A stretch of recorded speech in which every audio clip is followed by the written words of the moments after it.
Olá amigos, sejam bem-vindos a mais um vídeo do meu canal. Eu sou o Lucas Knaip, vamos falar de tênis, vamos falar dos jogos que aconteceram hoje pelo terceiro dia, mais informalmente o quarto dia, né? Mas tanto do torneio de Hamburgo, né, o ATP 500 de Hamburgo, como o ATP 250 de Genebra. Basicamente as oitavas de final foram realizadas hoje, algumas surpresas, alguns resultados ali já mais esperados. A gente ficava à expectativa na estreia, principalmente em Genebra, de nomes grandes, como é o caso do Djokovic, do Taylor Fritz, e eles não decepcionaram. Mas a gente vai falar de todos esses jogos aqui, pedindo, é claro, deixe seu like, se inscreva no canal, compartilhe esse vídeo e vamos para os jogos. Primeiro, começando em Hamburgo, uma surpresa, obviamente, foi a vitória do Jiří Lehečka contra o Francisco Cerúndolo, 7-5, 6-2. Eu acho assim, tipo, não é como se fosse absurda essa derrota, porque o Lehečka é muito bom tenista, e assim, o Cerúndolo, por mais que ele tenha um ano de melhora, né, que ele esteja fazendo uma boa temporada,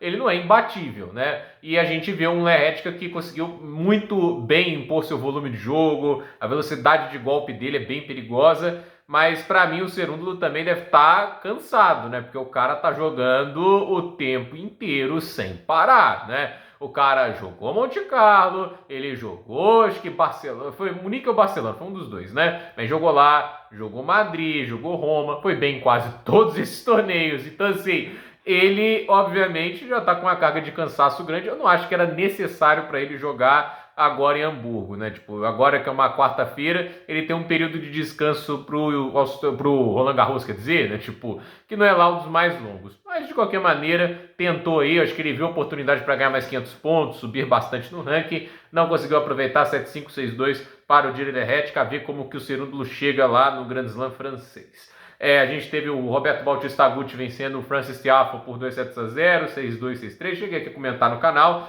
Uma partida muito ruim do Tiafoe, assim, muita pouca inteligência nas trocas de bola, tentando resolver as coisas muito rápido. Ele é um clássico exemplo de um cara que joga da mesma maneira o tempo todo, não importa a superfície, não importa o contexto, não importa o adversário, e nem sempre isso vai dar certo, entende? O que dá certo no US Open não quer dizer que vai dar certo também em Hamburgo ou em qualquer outro lugar do mundo, né? A gente teve o Thomas Martin Etcheverry vencendo o Camilo Hugo Carabelli por 2-0, duplo 6-4. Boa vitória para Etcheverry, porque assim, ele não faz um bom ano, é um ano de queda, chegou a beirar ali o top 30, acho que chegou até a entrar, e está em 55 do mundo, e vem de boas vitórias contra os compatriotas, o Francisco Começanha e o Camilo Hugo Carabelli. Então, bela campanha até agora para o Thomas Martin Etcheverry.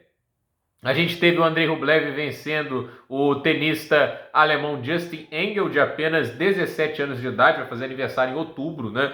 E assim, um jogo difícil para o Rublev, ele não tá jogando bem, eu já falei aqui várias vezes, né? Ele teve que encarar 7 breakpoints e foi quebrado 2 vezes, pelo menos produziu 13 breakpoints, mas eu já esperava que ele fosse produzir muitos breakpoints, até porque o Justin Engel não é lá um super sacador e ele deixa o adversário jogar agora, né? Não sei daqui a um ano, 2, o quão bom estará o Justin Engel, mas esse é o jogo que eu esperava mais facilidade para o Rublev vencer e não foi o caso. Episódio de 1h42, avanço de 7-0, 6-3, 7-5. Curioso para ver como que ele vai enfrentar, se não me falha a memória, o Luciano Dardelli. Um resultado esse sim que me impressionou muito foi Flávio Cobolli vencendo o Alejandro Davidovich Fokina. Fokina também é outro que pode estar cansado, não sei, mas fato é que o Cobolli, que não fazia boa gira de saibro, venceu ele 6-4, 7-5, inclusive com direito a ganhar os últimos 5 games do segundo set, né? Tipo, tava 5-2 e saque pro Fokina, e ele conseguiu a vitória de virada, né? E assim, o Cobolli aproveitou assim, um jogo com muitas quebras. O Fokina quebrou o Cobolli 4 vezes, o Cobolli quebrou o Fokina 6 vezes, né?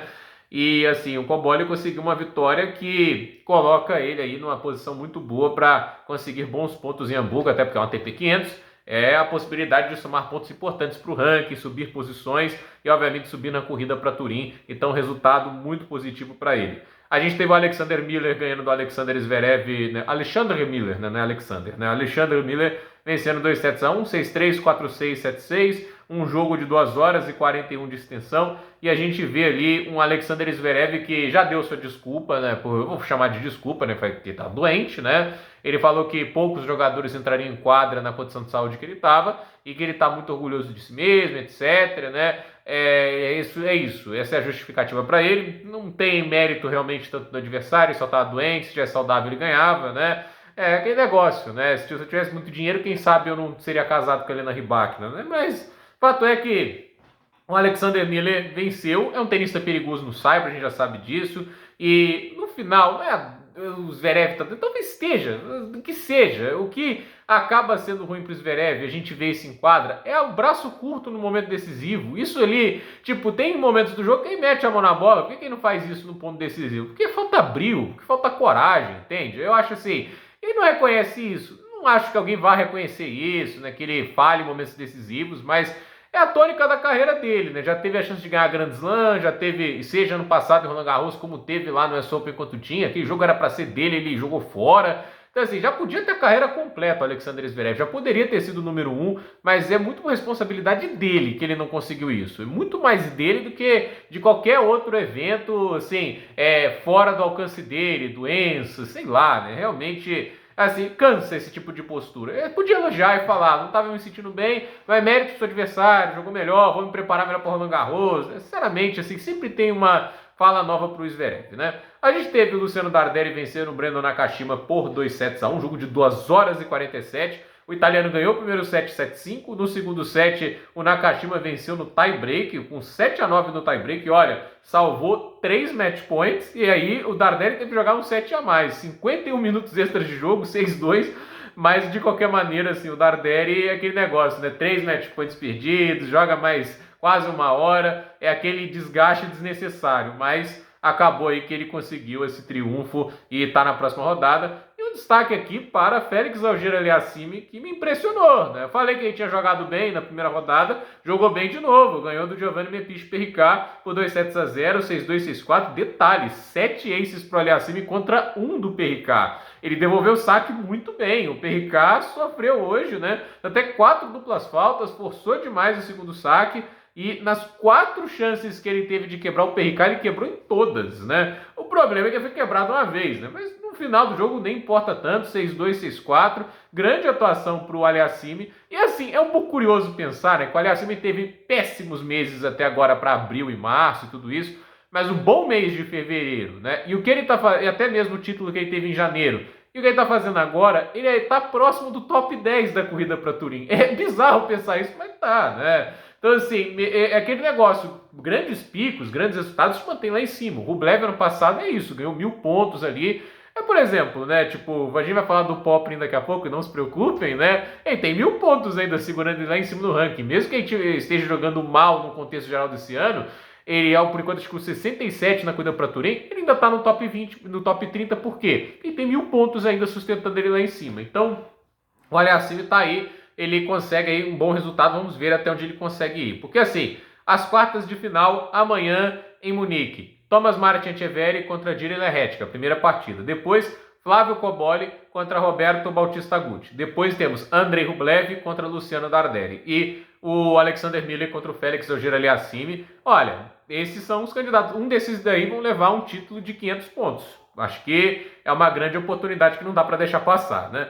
E agora indo para Genebra, né, a gente teve o Taylor Fritz estreando contra o Quentin Halys, e boa vitória, né, 6-4, 7-6, aquele negócio, né, o Fritz, ele teve esses problemas de lesão, isso atrapalhou bastante como funcionou a gira de saibro dele, não teve resultados muito expressivos, e assim, consegue uma vitória importante, está tentando ganhar ritmo e confiança, principalmente pensando em Roland Garros, né. O Karen Khachanov ia encerrar a partida dele hoje contra o Kei Nishikori, estava perdendo por 5-2 no segundo set, mas o Nishikori resolveu não jogar, né? Preferiu se preservar possivelmente para o Roland Garros, não sei, mas ele estava bem no jogo, né? Não quis retornar, então Khachanov avança a próxima fase. Então, vitória para Karen Khachanov. O Sebastian Hoffner venceu o Nuno Borges por 2-0, 7-6, 7-6, com 7-2 no primeiro tie-break e 7-4 no segundo tie-break. Um detalhe que é um jogo de bastante quebras, apesar de ir para o tie-break. Cada tenista quebrou o saque do adversário pelo menos 3 vezes, né? No primeiro set, uma quebra para cada lado, no segundo, 2 para cada lado. mas o Hoffner acabou levando a melhor. No Borges aí que é um ano de bem altos e baixos para o padrão dele, né? Não estou falando altos e baixos por Rublev, título de Masters 1000, depois vai lá para baixo, né? Mas assim, eu esperava mais no Borges nessa temporada, porque ano passado ele foi mais consistente, né?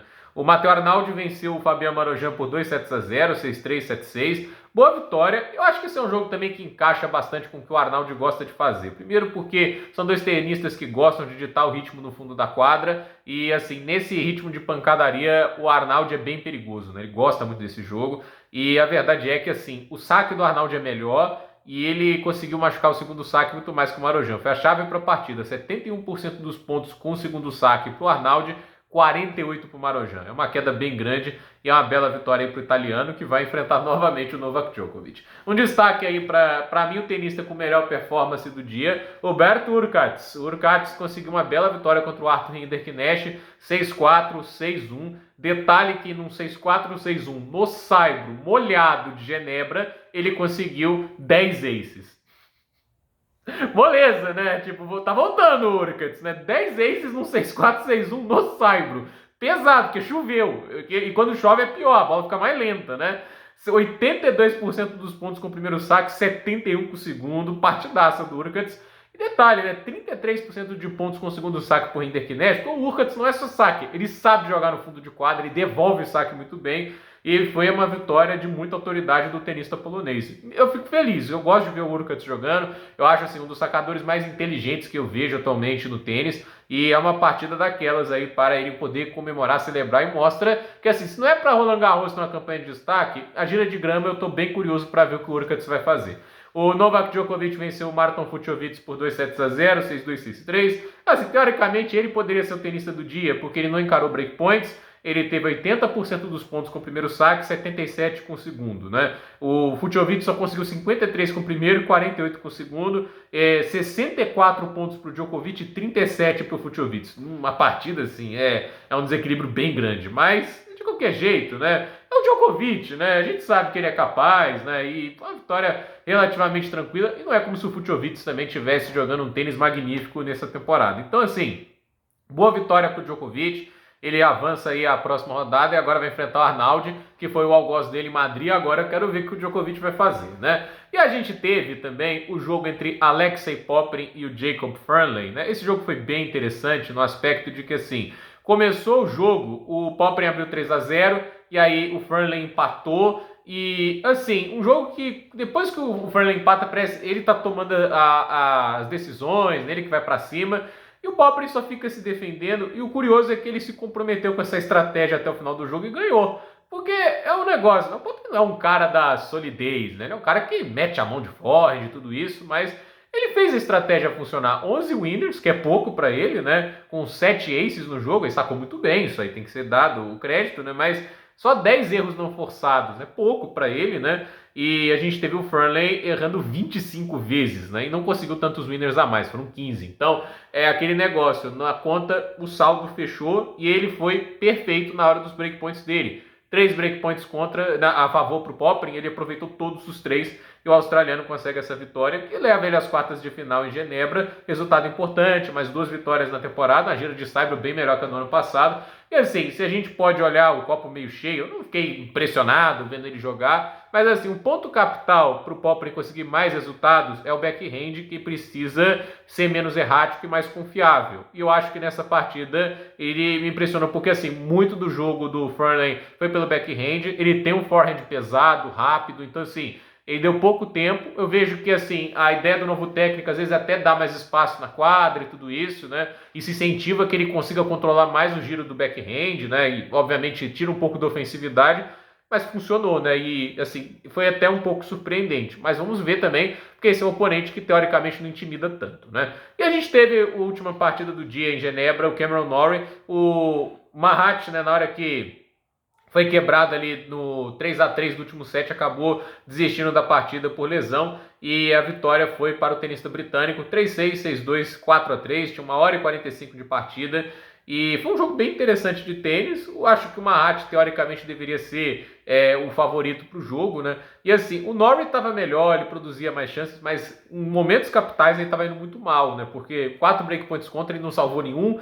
O Marat teve 14, ele salvou 9, né? Tudo bem que assim, ainda tá uma conta a favor do Norrie, mas nunca é bom você, quando tem um momento de adversidade, você acabar sofrendo desse jeito. Mas vem a lesão do Marat e ele avança. E assim, quais são os jogos de quartas de final de Genebra? Karen Khachanov contra Sebastian Hoffner. Esse jogo aqui, olha, Taylor Fritz e Hubert Hurkacz. Esse é bom, gente, vamos ser sinceros.